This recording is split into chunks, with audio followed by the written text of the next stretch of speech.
Si Edwin at Joanna ay naghiwalay noong taong 2005. Noong January ng 2014, nag-file si Edwin ng petition for legal separation sa korte. Ang kaso ay pending pa rin magpanghanggang ngayon. Noong latter part daw ng 2014, nagkasundo sina Edwin at Joanna na magsamang muli bilang mag-asawa. Nais malaman ni Edwin kung ano ang maaari nilang gawin gayong pending pa nga daw sa korte ang kanilang petition for legal separation.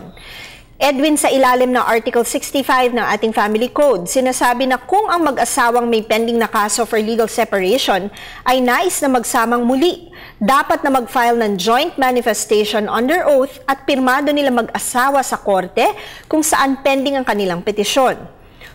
Kunin ninyo ang serbisyo ng inyong mga abogado sa kaso upang maasistihan kayo sa inyong nais i-file sa court. Wala namang prohibition na magkasundong muli ang mag-asawa na nag-file ng petition for legal separation.